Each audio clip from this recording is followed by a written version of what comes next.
क्या कोई government officer 7 साल से ज्यादा टाइम के लिए लापता हो जाए तो उसे मरा हुआ मान लेना चाहिए? कलकत्ता हाई कोर्ट के सामने कुछ इसी तरह का मामला आया। केस का टाइटल है Shrimati Tara Devi and another versus bank of India and another case, और इस केस की सुनवाई जस्टिस रॉय चट्टोपाध्याय की बेंच कर रही थी।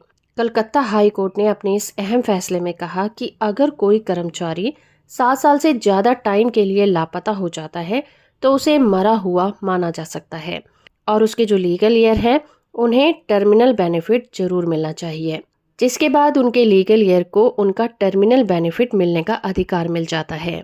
इस केस में श्रीमती तारा देवी ने अपने पति सुखदेव प्रसाद सिंह, जो कि बैंक ऑफ इंडिया में कर्मचारी थे, उनकी मृत्यु की संभावना पर एक रिट याचिका दायर की थी।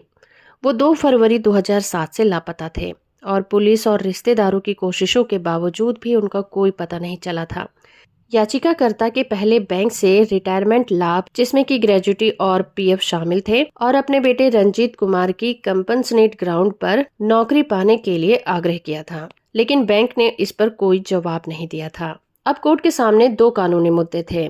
पहला तो ये कि क्या बैंक 7 सालों से ज्यादा समय से लापता कर्मचारी को मरा हुआ मान सकता है, और दूसरा ये कि क्या ऐसे कर्मचारी के लीगल ईयर टर्मिनल बेनिफिट पाने के लिए एलिजिबल हो जाते हैं। तो इस केस में जस्टिस राय चट्टोपाध्याय ने याचिकाकर्ता के फेवर में अपना निर्णय दिया और कहा कि इंडियन एविडेंस एक्ट 1872 के सेक्शन 108 के अनुसार बैंक को 7 साल से अधिक समय तक लापता रहने के बाद कर्मचारी को मरा हुआ मान लेना चाहिए।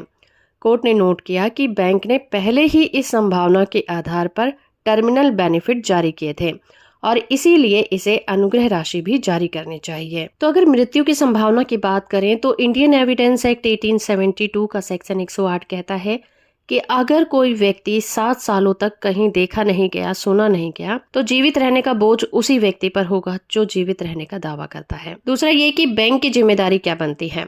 जब कानूनी उत्तराधिकारी को उचित मुआवजा देने का समय आता है तो बैंक उनके सामने सारे दरवाजे बंद कर देता है।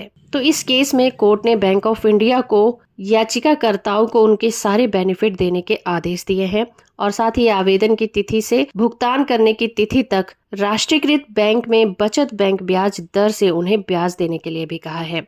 बैंक को आदेश का पालन करने के लिए 4 सप्ताह का समय दिया गया है और ना करने पर उनके खिलाफ उचित कार्रवाई की जाएगी। तो इस जजमेंट की पीडीएफ कॉपी का लिंक आपको नीचे डिस्क्रिप्शन में मिल जाएगा, वहां से आप इसे डाउनलोड कर सकते हैं। वीडियो इन्फॉर्मेटिव है तो आप इसे लाइक, शेयर और चैनल को सब्सक्राइब करना बिल्कुल मत भूलिएगा।